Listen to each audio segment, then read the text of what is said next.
하나님의 말씀 보겠습니다. 디모데 후서 3장 12절 우리 다 같이 한 목소리로 합독합니다.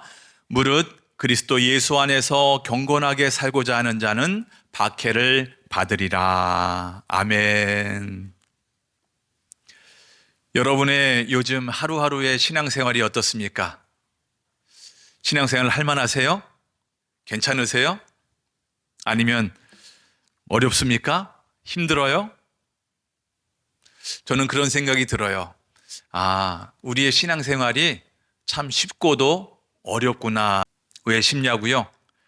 우리가 지난주 나누었던 말씀처럼 우리 마음속에 하나님의 말씀, 성경으로 가득 채우면 되니까요.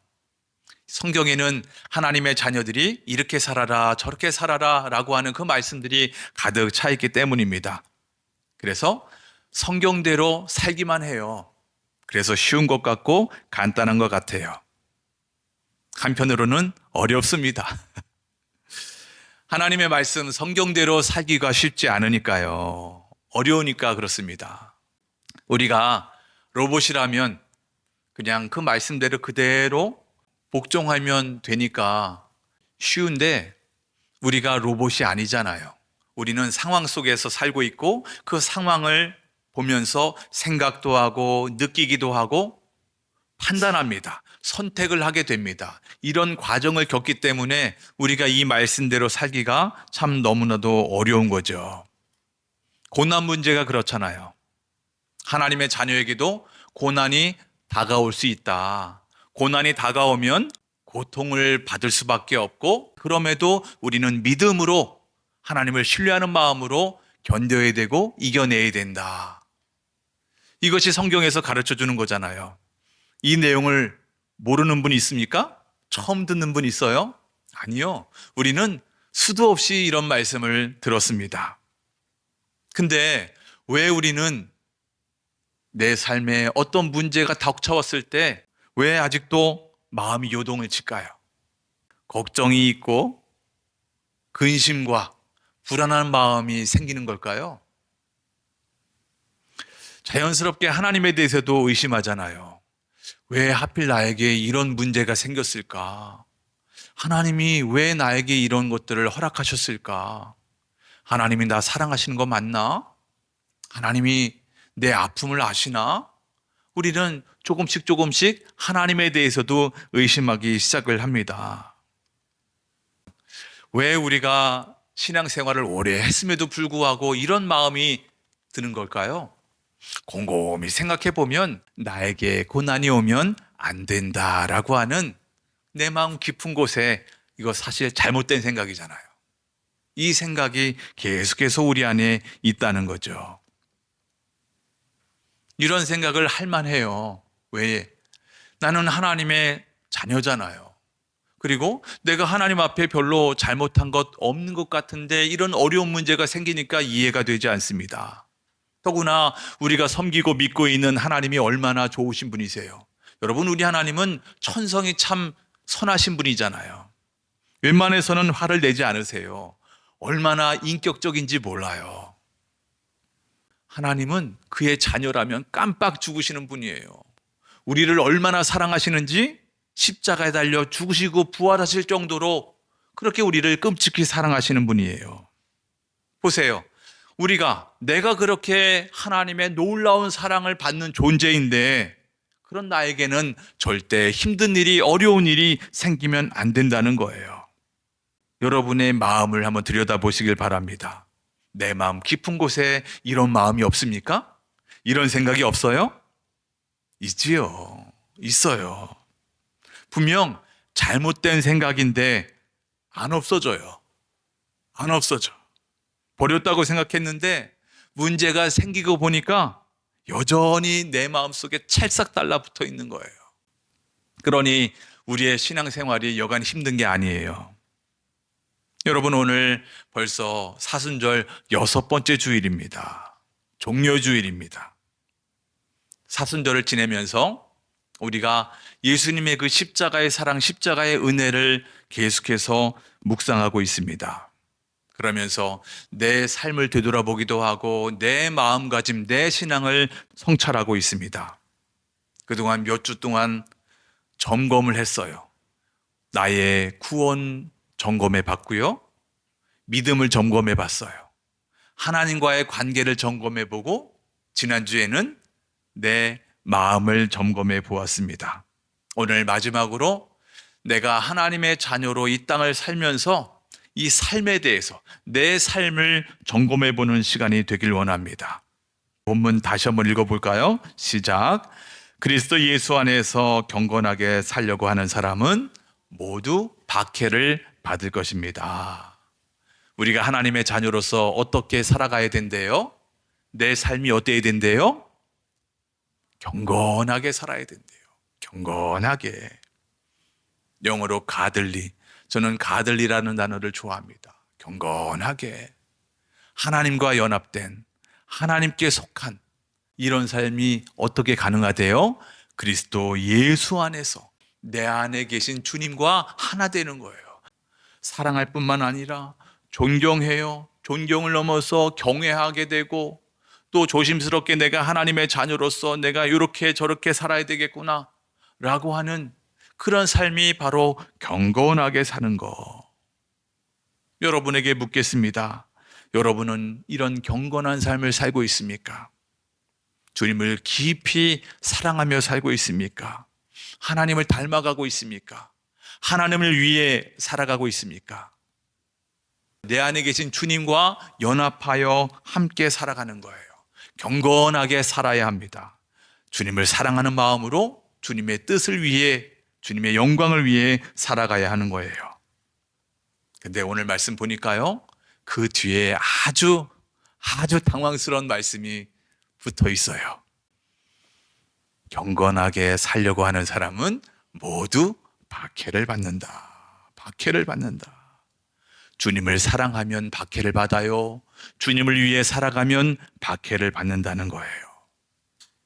아니, 이게 무슨 말이에요?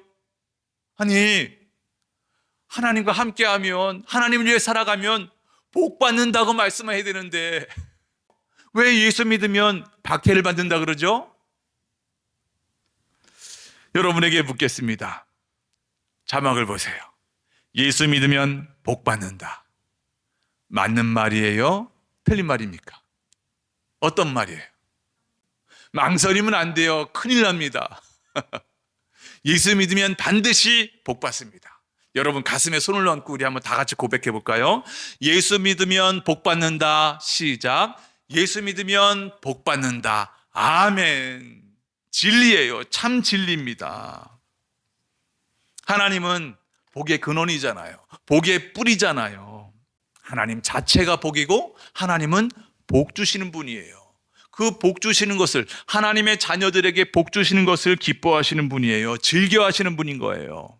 실제로 하나님이 사람을 처음 창조하신 다음에 그 사람에게 행하신 게 뭐예요?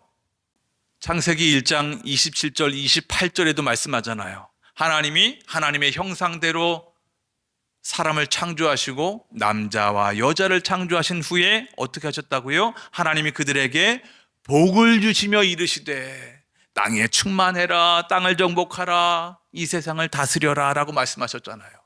마찬가지잖아요. 우리도 하나님이 복을 주셨기에, 내가 하나님의 복을 받았기에 예수를 믿어가지고 하나님의 자녀된 거 아니겠습니까?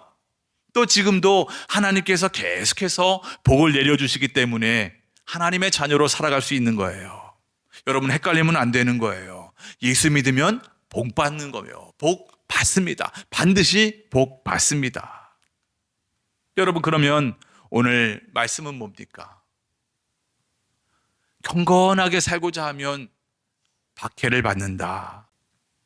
이런 모습을 세상 사람들이 싫어한다는 거예요. 보세요. 세상의 이치가, 세상의 문화가, 세상의 사상이 하나님을 싫어해요. 자연스럽게 하나님의 자녀도 하나님의 뜻대로 살려고 하는 사람, 하나님과 연합된 사람 자연스럽게 싫어할 수밖에 없다는 거예요.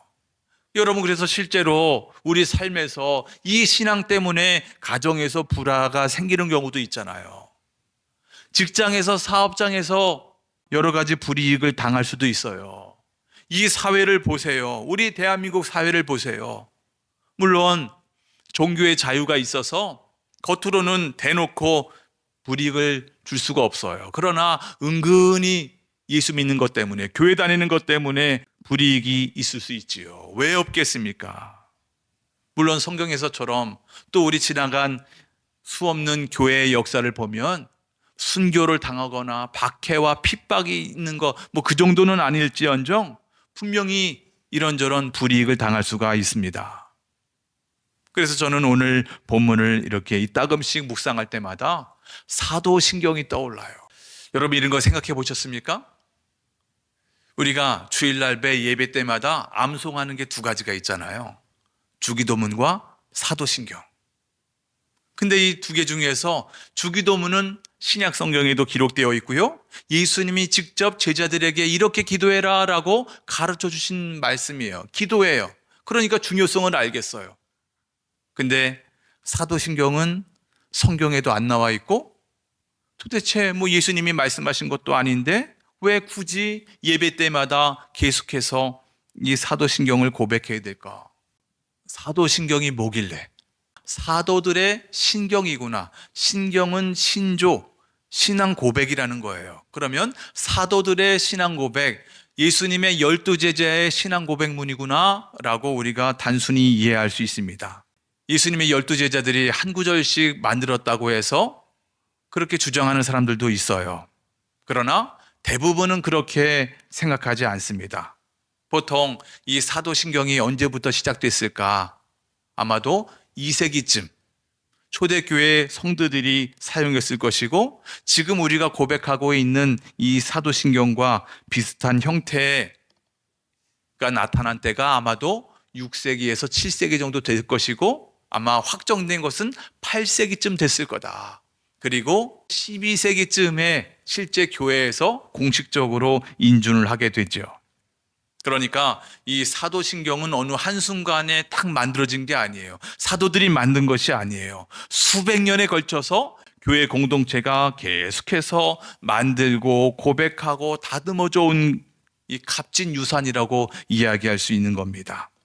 그래서 어떤 사람이 질문을 합니다. 아니 그러면 사도들이 만든 것도 아닌데 왜 사도신경이라고 이야기합니까?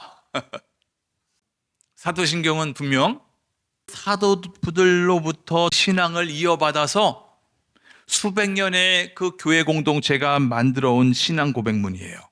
비록 사도들이 만들지 않았다고 해서 버려야 될까요?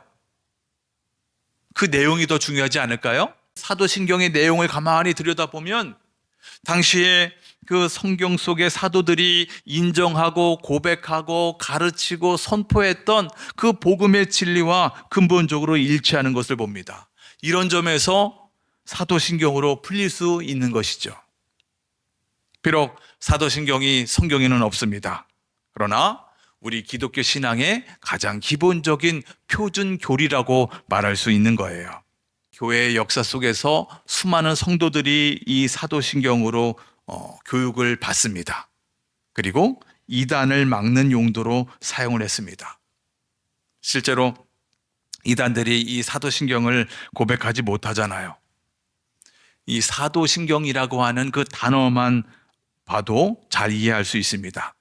여러분, 신경, 신조, 고백이라는 것을 영어로 크리드라고 이야기를 하는데 라틴어로 크레도라고 이야기합니다. 크레도라고 하는 단어는 코르, 이 코르디아에서 온 이 목숨, 마음이라는 뜻과 도, 고정하다, 걸다 라고 하는 의미인데 이 두 단어가 합해진 게 크레도입니다. 크레도가 무슨 의미냐면 주님께 내 마음을 고정한다. 주님께 내 목숨을 바친다라고 하는 의미인 거예요. 나 예수님 믿어요 라고 고백한다는 것은 나 목숨 걸고 예수님 믿어요. 목숨 걸고 신앙 지킬 겁니다. 믿음보다 더 큰 의미는 없습니다. 더 큰 가치는 없습니다. 더 중요한 것은 없습니다. 라고 고백하는 거예요. 그러니 성도들은 이 고백을 통해서 그들의 신앙을 더욱더 견고하게 하고 이단들은 감히 고백하지 못하는 거예요. 보세요. 세상을 보면 목숨보다 소중한 게 없다 그러잖아요. 목숨이 가장 중요한 거예요라고 이야기합니다. 그러나 우리 그리스도인에게는, 하나님의 자녀에게는 목숨보다 더 귀한 게 있다는 거예요. 바로 믿음인 거예요. 믿음. 과연 그 믿음의 실체가 뭘까요? 무엇을 믿는 것일까요? 무엇을 믿는 게 목숨보다 더 귀한 겁니까? 그 내용이 바로 사도신경인 거예요. 첫 번째, 우리 다 같이 읽어보겠습니다. 시작. 나는 전능하신 아버지 하나님, 천지의 창조주를 믿습니다. 아멘. 하나님이 전능하세요. 무한하신 능력으로 이 천지 우주 만물을 만드신 거예요. 그러니까 하나님은 이 모든 것들의 주인이 되시는 거죠. 그 주인 되시는 하나님이 나의 아버지시래요. 나의 아버지라고 하는 것은 그 엄청난 하나님이 나와 1:1 인격적인 관계를 맺는다는 거예요. 나를 사랑으로 돌보신다는 의미가 있는 거죠. 이런 하나님을 믿습니다라는 거예요. 그러니까 하나님은 간단하게 말씀드리면 전능자고 창조주고 나의 아버지 되심을 믿는 겁니다. 두 번째, 우리가 목숨보다 더한 믿음은 무엇입니까? 예수님에 대한 믿음인데 우리 다 같이 길입니다. 우리 천천히 뜻을 생각하면서 읽겠습니다. 시작. 나는 그의 유일하신 아들 우리 주 예수 그리스도를 믿습니다. 그는 성령으로 잉태되어 동정녀 마리에게서 나시고 본디오 빌라도에게 고난을 받아 십자가에 못 박혀 죽으시고 장사된 지 사흘 만에 죽은 자 가운데서 다시 살아나셨으며 하늘에 오르시어 전능하신 아버지 하나님 우편에 앉아 계시다가 거기로부터 살아있는 자와 죽은 자를 심판하러 오십니다. 아멘. 여기까지가 예수님을 믿는 거예요. 믿을 게 많죠. 예수님이 하나님의 아들이심을 믿는 거예요. 우리의 구원자 주님이심을 믿을 뿐만 아니라 성령의 역사로 이 땅에 태어나셨고, 그리고 우리를 대신해서, 죄를 대신해서 십자가에 죽으시고 부활하시고 승천하셨어요. 그리고 하나님 우편에 앉으셔서 우리를 위해 중보기도 하시다가 마침내 이 땅에 다시 재림하신다는 거예요. 그때는 구원주로 오시는 것이 아니라 심판의 주님으로 오신다는 것이요. 이런 예수님을 믿습니다. 세 번째, 목숨보다 귀한 믿음은 무엇을 믿는 거예요? 성령을 믿으며, 성령님이 우리 구원에 관해 깊이 관여하신다는 거예요. 성령의 역사로 우리가 죄를 깨닫게 되고 회개하게 되고 구원에 이르게 하는 모든 전 과정 속에서 성령님이 역사하신다는 거죠. 또 계속해서 내가 하나님의 자녀임을 내 안에서 계속 말씀해 주셔요. 내가 믿음이 흔들리거나 하나님에 대한 신뢰가 깨졌을 때 내 안에 계신 성령께서 계속해서 내가 하나님의 자녀임을, 하나님이 나의 아버지 되심을 계속해서 증언해 주고 계시는 거죠. 하나님의 자녀로서 하나님의 뜻을 이루며 살게 하시는 거죠. 네 번째, 목숨보다 귀한 믿음이 뭘까요? 다 같이 시작. 거룩한 공교회와 성도의 교제를 믿습니다. 예수님과 연합된 나와 너가 모인 이 공동체는 하나의 교회다. 보편적인 교회라는 거예요. 이런 그리스도인의 공동체 안에서 영적인 교제를 통해서 사랑을 나눈다는 거예요. 교회 공동체가 하나다, 연합되었다라는 것을 믿는다. 마지막 다섯 번째, 무엇을 믿습니까? 시작. 죄를 용서받는 것과 몸의 부활과 영생을 믿습니다. 아멘. 여러분, 죄사함, 죄 용서는 우리 기독교의 핵심이잖아요. 죄 용서를 받아야 하나님과의 관계가 회복되는 거죠. 또한 우리는 나중에 예수님이 이 땅에 다시 올 때 부활의 몸을 입는다 그랬습니다. 나아가서 주님과 영원한 삶을 살게 된다고, 영생을 얻게 된다고 말씀합니다. 종합해 보세요. 더 간단하게 목숨보다 더 귀하게 여길 믿음이 무엇인가? 우리가 믿는 게 세 가지로 나눌 수 있어요. 우리 다 같이 자막을 보면서 우리가 믿는 게 뭡니까? 삼일째 하나님을 믿는 거예요. 하나 되는 교회 공동체를 믿는 거예요. 나 개인의 구원과 영생을 믿는 것, 여러분, 이 믿음이 목숨보다 더 중요하다는 거예요. 실제로 많은 사람들이 이 믿음을 지키기 위해서 목숨을 버렸어요. 목숨을 버렸어요. 누가 버렸을까요? 제일 가장 먼저는 예수님의 제자들이, 대부분의 제자들이 다 순교를 당합니다. 전승에 의하면 베드로는 십자가에 거꾸로 매달려서 순교했습니다. 안드레는 X자형 십자가에 달려서, 야고보와 사도 바울은 칼에 베어서, 빌립은 기둥에 매달려 죽임을 당했고, 바돌로메는 십자가에 거꾸로, 도마는 창에 찔려서, 마태는 목베임을 당해서, 야곱은 성전 꼭대기에서 떨어뜨려서, 마띠아는 돌에 맞아 죽었고, 그 외에 작은 야고보는 구타당해서, 누가는 참수형을 당했고, 마가는 몸에 찢김을 당해서 결국에는 이 믿음 지키려고 목숨을 버렸다는 거예요. 뿐만 아니죠. 초대교회 로마 교회 성도들, 그들도 수도 없이 이 믿음을 지키기 위해서 순교를 당했습니다. 그 당시는 로마가 지중해 연안을 지배하고 있었습니다. 그들이 내세웠던 정책 중에 하나가 황제 숭배 사상이에요. 황제를, 왕을 신으로 여기고 숭배하라는 거예요. 로마 사람뿐만 아니라 식민지 모든 사람들까지도 다 그렇게 숭배해야 된다는 거예요.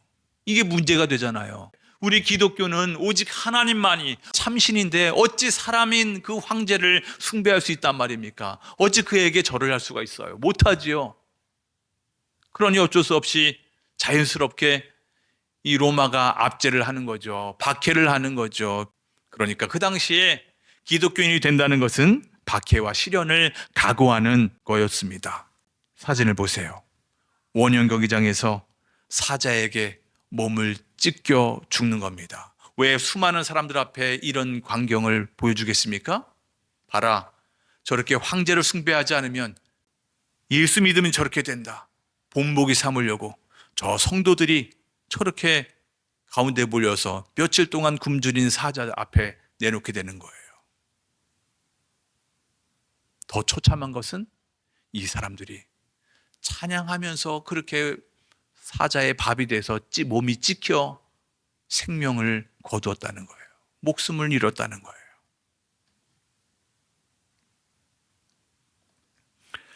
이런 일이 계속되다 보니까 기독교인들이 신앙을 지키기 위해서 어디서 살게 돼요? 카타콤이라고 하는 지하 무덤에서 살게 됩니다. 낮에는 여기서 생활하고 밤에 몰래 나가서 먹을 것을 가져오니까 두더지 생활을 하게 되니까 여기서 발견된 유골을 연구해 보니까 단명을 했어요. 많이 먹지 못해서 키가 작다는 거예요. 왜 이런 생활을 했을까요? 신앙을 지키기 위해서, 예수 믿으려고. 이런 상황 속에서 이 사도신경이 가장 중요하게 사용된 때가 세례 예식이었어요. 세례 예식. 여러분, 세례가 뭐죠? 나 예수 사람이에요, 예수님의 사람이에요 라고 하는 것을 많은 사람들 앞에 공표하는 거예요. 그래서 세례 받으려고 오랫동안 몇 년 동안 세례 교육을 받는데 이 사도신경 가지고 교육을 받기도 하고요. 마지막으로 이제 세례 받기 전에 수많은 사람들이 모여가지고 있는 가운데 앞에 서서 고백하는 거죠.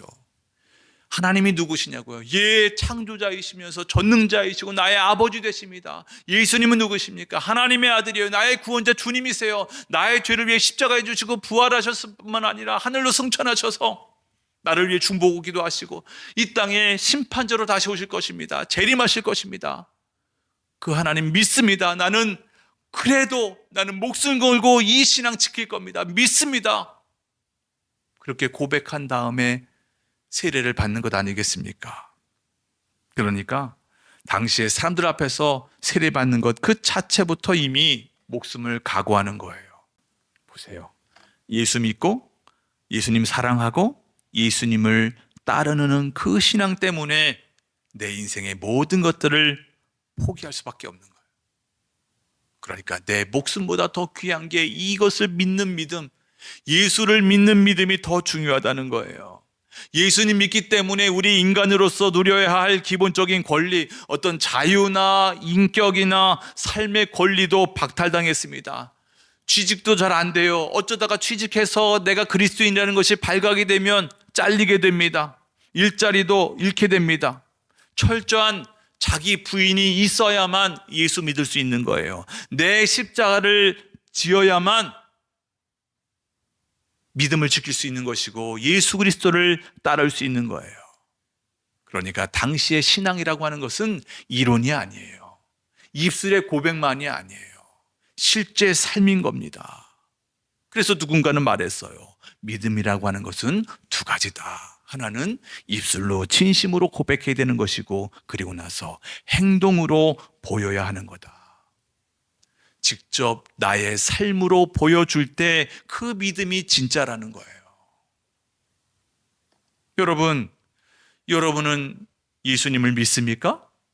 여러분의 믿음이 삶에서 어떻게 드러나고 있습니까?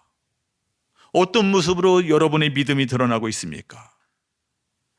오늘 이 디모데 후서 3장 12절의 말씀과 사도신경을 곰곰이 묵상하는 가운데 과연 이 말씀이 나에게 오늘 어떻게 해당될 수 있을까? 이 믿음을 가지고 있다면 어떻게 내 삶으로 드러낼 수 있을까? 지난 수요 예배 때 사랑에 대해서 말씀을 나눴습니다. 사랑은 뭐였습니까? 사랑이 뭐래요? 오래 참음. 이 말씀을 뉴 킹 제임스 버전으로 보니까 Love suffers long. 사랑은 오랫동안 고통당하는 거다. 사랑이 뭐라고요? 오랫동안 고통당하는 거래요.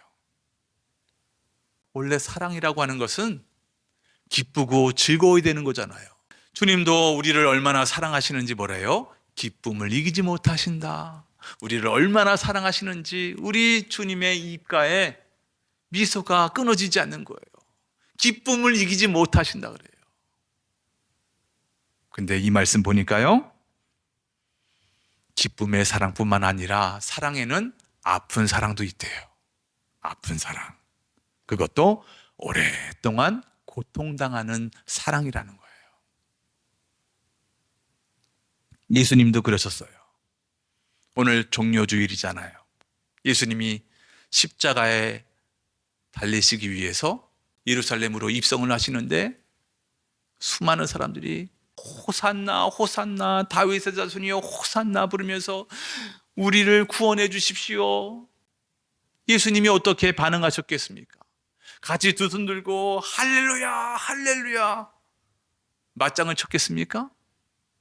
아니요. 성경을 읽어보면 그 후에 바로 통곡을 하셨대요. 예루살렘 성을 바라보시면서 통곡을 하셨다는 거예요. 이제 얼마 남지 않은 이 이스라엘, 이 예루살렘, 이제 조금 있으면 엄청난 재앙이 닥쳐올 텐데 멸망할 걸 생각하니까 우리 주님 너무 속상하고 너무 슬픈 거예요. 통곡하지 않을 수 없었다는 거예요. 예수님의 이 눈물은, 이 고통은 나 때문에, 우리 때문에 겪는 사랑의 아픔인 거예요. 사랑하니까 아픈 거예요. 사랑하니까 오랫동안 고통당하시는 거예요. 예수님의 이 아픔을 이해한 초대교회 성도들도 그랬습니다. 그 유명한 시브리서 11장 35절부터 38절까지 말씀, 과연 초대교회 교인들이 어떻게 이 믿음의 모습을 보였는지 뜻을 생각하면서 읽어보겠습니다. 35절 다 같이 시작.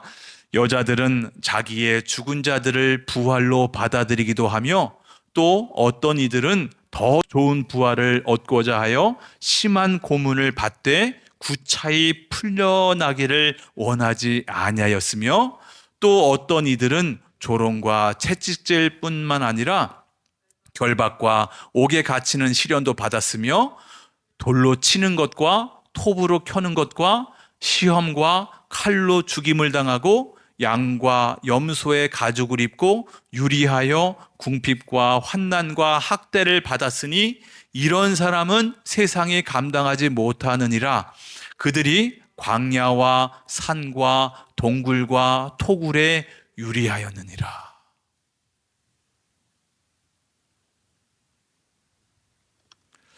왜 초대교회 교인들이 이런 아픔과 고난과 슬픔을 감수한 거예요? 주님이 나에게 베풀어 주신 은혜가 너무나도 큰 거예요. 주님의 사랑이 너무 큰 거예요. 도저히 헤아릴 수 없는 은혜와 사랑 받은 것, 이게 깨달아졌기 때문인 거예요. 이 은혜가 깨달아졌는데 어찌 주님을 배반할 수 있을까? 내가 주님을 지켜야 되겠구나. 주님을 향한 이 믿음을 내가 저버릴 수 없구나. 그래서 이 믿음 지키려고 기꺼이 목숨도 아깝지 않게 여긴 거예요. 기꺼이 감수한 거죠. 도저히 이 은혜, 이 사랑 갚을 길이 없어. 몸이라도 주님께 드립니다. 주님, 내 몸을 받아주십시오. 내 인생을 받아주십시오. 목숨을 드리는 거예요. 찬송가 143장 1절 이렇게 고백하고 있습니다. 웬 말인가 날 위하여 주 돌아가셨나. 이 벌레 같은 날 위에 큰 해 받으셨나. 5절 늘 울어도 눈물로써 못 갚을 줄 알아 몸밖에 드릴 것 없어 이 몸 바칩니다. 여러분, 이것이 우리 신앙의 본질입니다. 진정한 신앙인의 모습입니다. 사진 하나 볼까요? 절벽에 소나무가 뿌리를 내렸어요. 어떤 느낌이 드세요? 마치 우리 신앙의 모습을 보여주는 것 같지 않습니까? 겉으로 볼 때는 위태위태해 보여요. 이제 곧 이 소나무는 죽겠구나. 절벽에 매달려 있으니까. 그러나 바위라고 하는 그 견고한 곳에 뿌리를 깊게 내렸으니 이 소나무는 안전한 겁니다. 우리의 신앙을 보여주는 것 같아요. 우리의 인생, 여러분의 인생을 되돌아보시기를 바랍니다. 내 삶이, 우리 내 삶에 바람잘 날이 없어요. 늘 문제를 안고 살아가요. 문제 없는 날이 없었어요. 금방 쓰러져도 전혀 이상하지 않는 우리네 삶인 거죠. 그러나 예수님이라고 하는 든든한 반석에 우리의 믿음의 뿌리가 심겨졌으니 우리는 안전한 거예요. 우리는 일어설 수 있는 거예요. 강력한 바람이 불어서 흔들릴 수는 있어도 뿌리 뽑히지는 않아요. 예수라고 하는 반석 위에 우리의 믿음의 뿌리가 깊게 깊게 내려 있으니까요. 여러분, 이것이 우리의 신앙입니다.